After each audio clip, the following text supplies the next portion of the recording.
Ma'am, I have your chart all pulled up over here if you're ready to get checked out. Thank you, and I hope you can put that special discount on there for me, honey.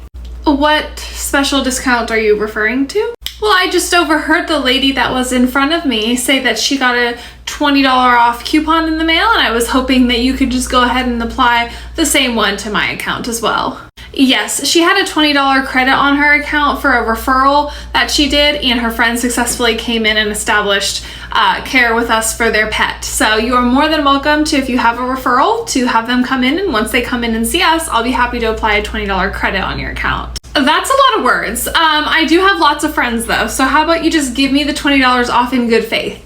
There's no way that I can just give it to you because it does get mailed to you through our system and it does have a code on the bottom that we input in the computer that automatically deducts the $20.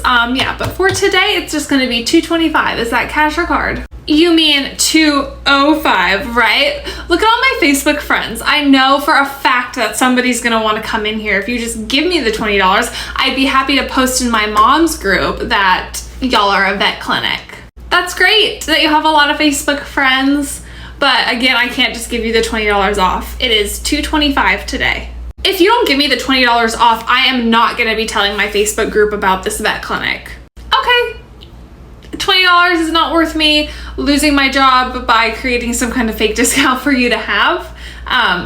Yeah, so cash or card?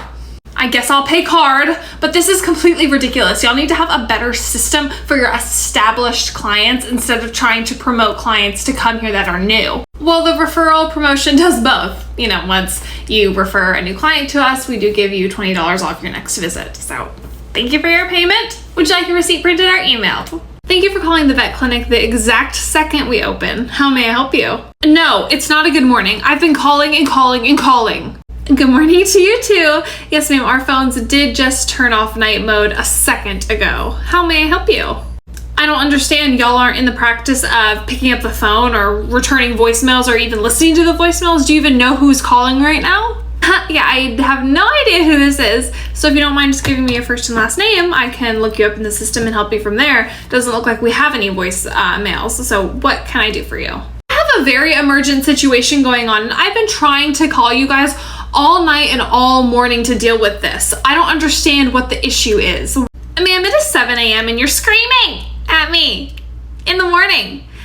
So we're not here overnight. Obviously, we don't monitor the phones then at that time. You were the first phone call of the day. So one more time, what can I do for you this morning? Well, since you're so hard to get on the phone, I need to schedule my dog for a nail trim. A nail trim? Of course it's a nail trim. Okay, yep, we could definitely get you seen. Do you mind just giving me your first and last name so I can see what we have in terms of an appointment? I left all those messages and I've been calling. You don't have that information? If I had that information, I would not be asking you for it because I would have it, and we didn't have any overnight voicemails. So do you want to maybe call back a little bit later once you fix the attitude? Have a good day. Thanks for calling the vet clinic. How may I help you? I need you to pull up my dog's chart immediately and correct the misinformation. Hello to you as well. What is your first and last name and what information needs to be corrected? I'm happy to quickly change it for you. You have my dog's birthday down wrong. It's not that hard. Okay, I'm happy to change the birth date to whatever it is. So what's your first and last name so I can look up your chart?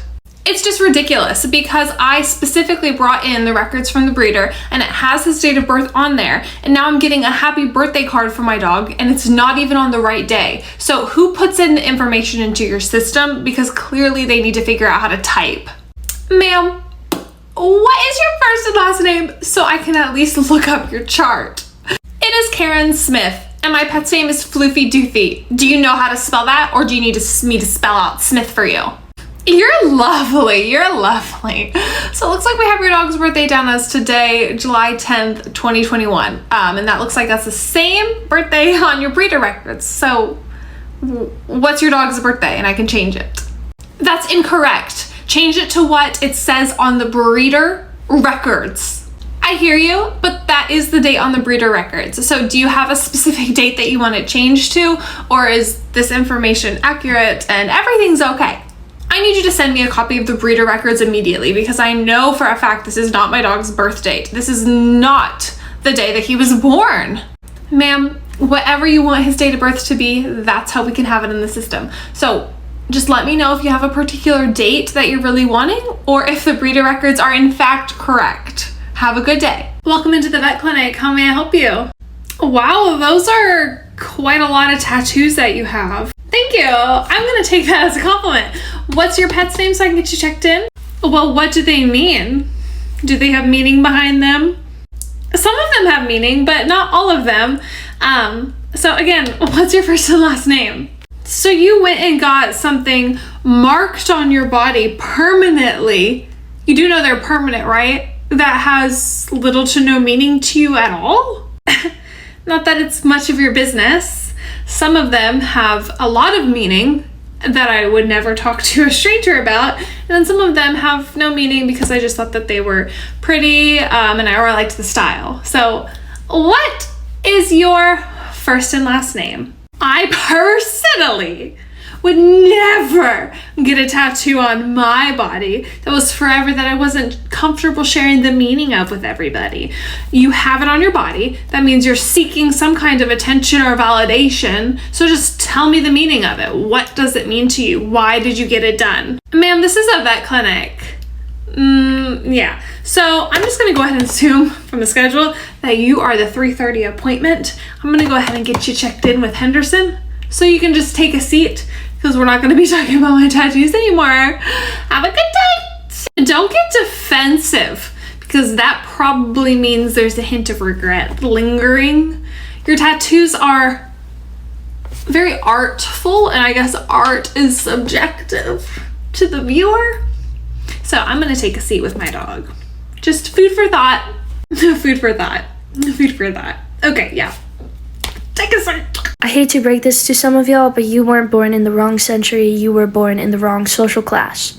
We can bring back Bridgerton, we can bring back balls, but you won't be invited because you're a poor. If we do bring them back, though, you can protest them, or you can work there as a servant, or you can post pictures of rich people on your Instagram story and be like, she ate that. But you won't be invited because you can't wear Shein to the Bridgerton Ball 2024. But what you can do is you can invite 7 of your half-close friends to your 1-bedroom apartment and have a theme night. And then go to work the next day. That's fun. On the plus side, you're a spinster anyway, and if you were invited, no one would dance with you and you have to stand in the corner because you have no value anymore. And everyone would gossip about you and talk about how worthless you are. So that's nice. You don't have to do that, you grimy little 25-year-old. Also, they were boogieing. Those Bridgertons were boogieing while the world was